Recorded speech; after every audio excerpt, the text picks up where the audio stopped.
Oportunistas aproveitam declaração de Jair Bolsonaro sobre Mandetta e usam o ministro para fazer política.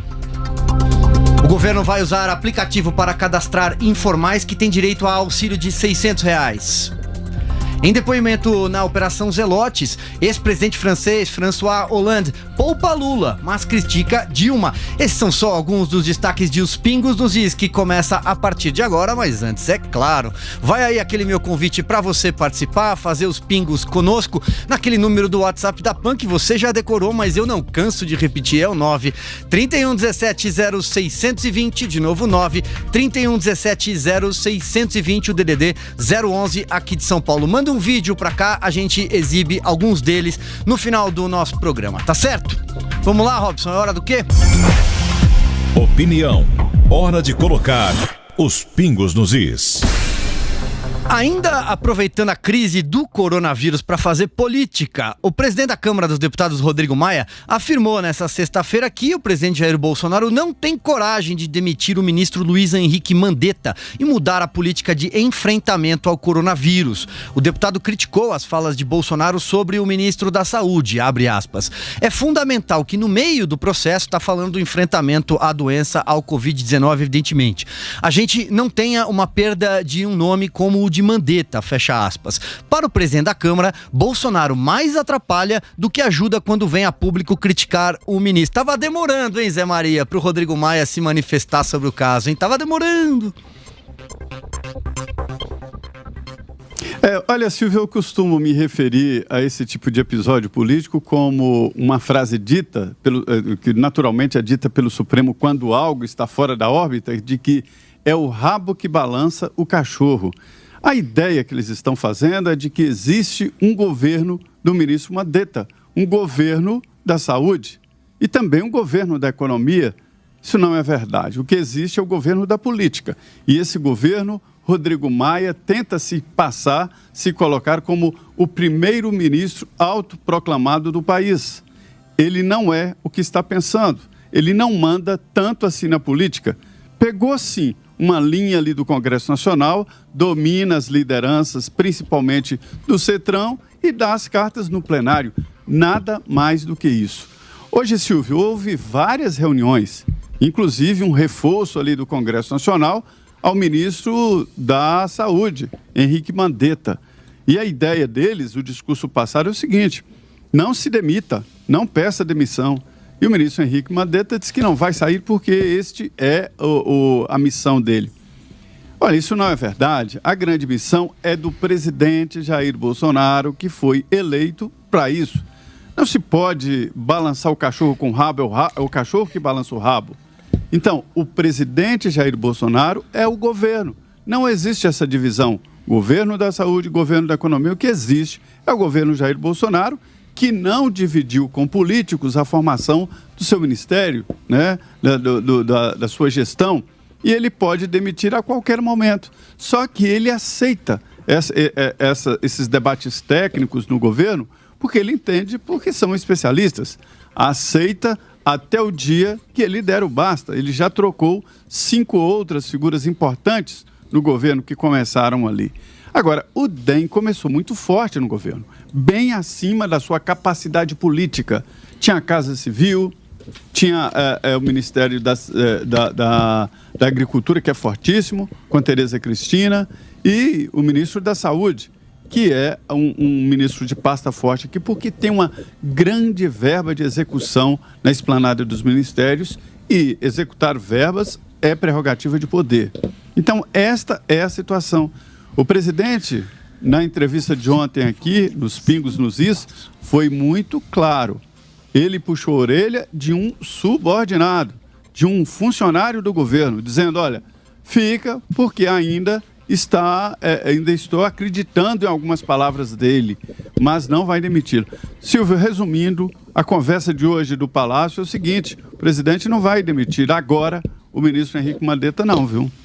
Exato, Zé. Agora aqui, antes de passar a bola para o Paulo Matias, só fazer um complemento à sua fala e concordando absolutamente com você, Zé, porque é o seguinte, você lembrou bem da força do DEM naquela largada do governo Jair Bolsonaro, especialmente pela figura do Onyx Lorenzoni, que chefiava a Casa Civil, que é o ministério de todos os ministérios, né? O ministério que chefia os demais ministérios. A Tereza Cristina, que aliás faz um bom trabalho na pasta da agricultura, importante salientar, e o ministro Mandetta. Porém, o meu único adendo aí é o seguinte, que o Rodrigo Maia defenda o partido dele, o DEM, os ministros do partido dele, isso tudo bem, é do jogo, é legítimo, mas que o Rodrigo Maia não perde uma oportunidade para tirar qualquer casquinha ou lasquinha política que ele pode do governo, do executivo, no caso da figura do presidente Jair Bolsonaro, isso daí é desde o dia 1 do governo e ninguém nunca me enganou. Sigo com você, Paulo Matias.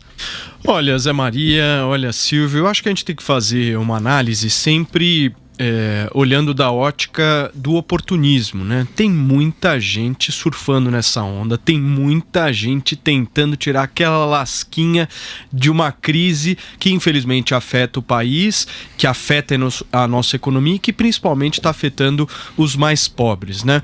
Mas esse mesmo Rodrigo Maia, esse presidente da Câmara, da Câmara dos Deputados, hoje falou uma frase que eu queria repetir aqui, não sei se o Zé ouviu essa frase que ele falou, mas ele disse o seguinte: num momento de guerra, não tem que ter constrangimento de gastar dinheiro público. Ô Zé Maria, eu acho que nós estamos em guerra há quanto tempo, hein? Porque é o seguinte, que constrangimento do gasto público que teve no passado no país, me fala? Nós temos assembleias legislativas infestadas de assessores, cabos eleitorais, motoristas. Nós temos um Congresso Nacional que custa 11 bilhões de reais por ano aproximadamente ao pagador de imposto. Cadê o constrangimento nesse sentido? Ou seja, é muito fácil você se debruçar nessa crise, tentar de alguma forma lucrar politicamente com isso, mas sem fazer a sua parte, né? Se o Rodrigo Maia, se os congressistas, não todos, mas a sua grande maioria, estivessem sim fazendo a sua parte perante o povo brasileiro, eles teriam sim a credibilidade de falar isso. Mas não fazem. Quer ver uma outra questão que não é abordada pelo Congresso Nacional? Nós temos aí um gasto de 1,3 bilhão de reais que foi anunciado hoje na indenização de férias dos juízes e procuradores, dos juízes estaduais aqui do nosso país. E o pior de tudo é que é um custo para um período de férias, não de 30 dias, como o trabalhador brasileiro tem direito. São férias de 60 dias.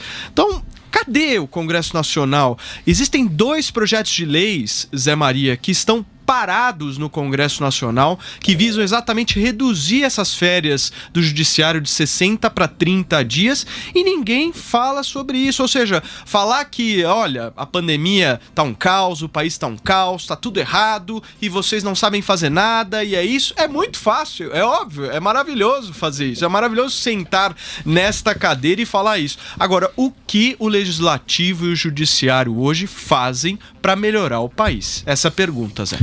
Vamos lançar então a pergunta pro Zé Maria.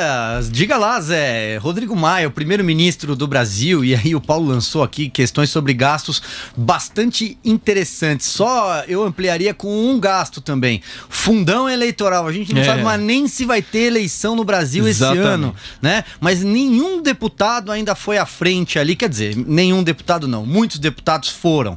Mas ninguém se mobilizou oficialmente do ponto de vista da mesa diretora da Câmara dos Deputados para mandar esse dinheiro logo para a saúde pública.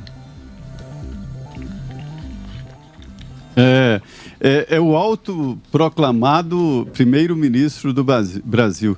Olha, Paulo, hoje o ministro da Economia, Paulo Guedes, respondeu a essa pergunta ou esta incitação do presidente da Câmara, Rodrigo Maia. Ele abriu ali os gastos, é impressionante, né, o volume financeiro que o presidente Jair Bolsonaro está jogando na economia, na tentativa de uma cura de um efeito colateral do coronavírus, que é exatamente a queda na economia, né? E a repercussão aí não é tentativa de salvar empresas, de mudar a iniciativa privada, não. É de salvar vidas, de salvar famílias, salvar empregos, salários.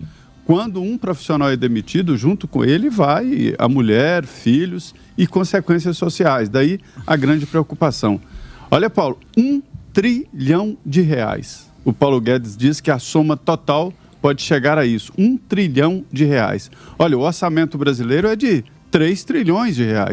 Só o orçamento total, 3 trilhões e 600 bilhões. Mas aí estão gastos obrigatórios, né? O governo, chamada verba discricionária, é muito menos do que 100 bilhões de reais. E, imediatamente, só nesse salário extra de 600 reais aí, isso é 98 bilhões de reais. Deixa eu te fazer uma pergunta. Sobre esse episódio aí, Paulo, eu assisti Pois não. Não, eu queria te fazer uma pergunta. Não, conclua. Pode concluir, eu faço a pergunta em seguida. Eu assisti no Supremo um debate nesse sentido aí de dinheiro público, que era irregularidades. Quando que terceiriza verba pública? Aí o ministro respondeu ao advogado, olha, dinheiro público não se privatiza nunca, ele sempre será dinheiro público. E aí o advogado, espertamente, respondeu, ministro, e se fosse assim, quando a sua mulher for ao supermercado, ela teria que fazer uma licitação. É evidente que é diferente, né? Verba pública, quando se diz terceirizar, que era uma defesa do advogado, de que quando passa para uma empresa, a partir daquela hora, o dinheiro passa a ser privado. Não! Só se houver uma legalidade no contrato, aí sim, e a execução do serviço. Do contrário, é sempre dinheiro público. E esta falta de constrangimento em gastar dinheiro público é que é a vergonha nacional. Eu mediei uma vez um debate no Tribunal de Contas da União, um debate entre representantes dos tribunais estaduais, e uma frase dita pelo presidente do Tribunal de Contas da União me marcou. É o seguinte, o gestor público não pode ser um gastador de dinheiro público, ou seja, mesmo às vezes, num manto de legalidade, um gestor público pode cometer irregularidades gastando de forma legal, formalmente legal, mas jogando dinheiro pela janela.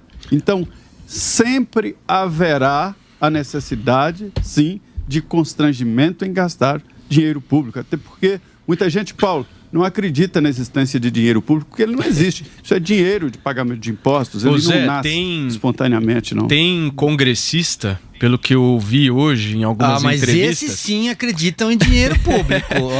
Esses conhecem bem o dinheiro público. Tem congressista dizendo o seguinte, olha só como é que é a linha de raciocínio dos que são contrários ao encaminhamento do fundão eleitoral para a saúde. Eles falam que 2 bilhões de reais não vai resolver nada da história, que o Paulo Guedes anunciou 1 trilhão e que 2 bilhões de reais é merreca, a verdade é essa. Praticamente falam que, não com essas palavras, mas dão a entender que, olha, 2 bilhões de reais é uma coisa assim, tranquila, né? A gente acha 2 bilhões de reais no estalar de dedos, né?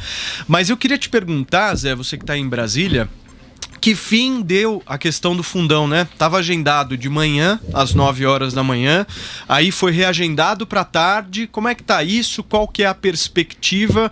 Eu acredito que o Congresso Nacional não vá cometer esse equívoco, esse erro, esse tiro no pé que vai dar de manter o dinheiro para fazer campanha, né? Não é possível um negócio desse. Eu espero que eles tenham consciência do que eles estão fazendo, né, Zé?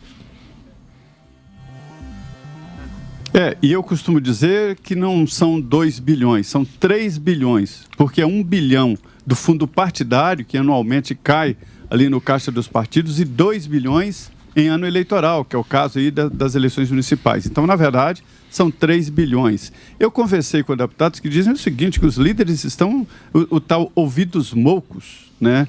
Eles não estão ouvindo os gritos da sociedade e insistem em manter os 2 bilhões a mais, além do 1 bilhão que é o fundo partidário. Se não houver o fundo eleitoral, fica o fundo partidário. Mas já é um início de recuo, com a aprovação ontem de mudança no orçamento impositivo e tirando ali dinheiro os próprios deputados e senadores, 30 bilhões de reais do orçamento para aplicar no combate ao coronavírus. É um bom sinal. A avaliação, Paulo, é de que eles serão vencidos. E eles... por uma pressão muito forte, ou vão reduzir ou levar esses 2 bilhões para o coronavírus.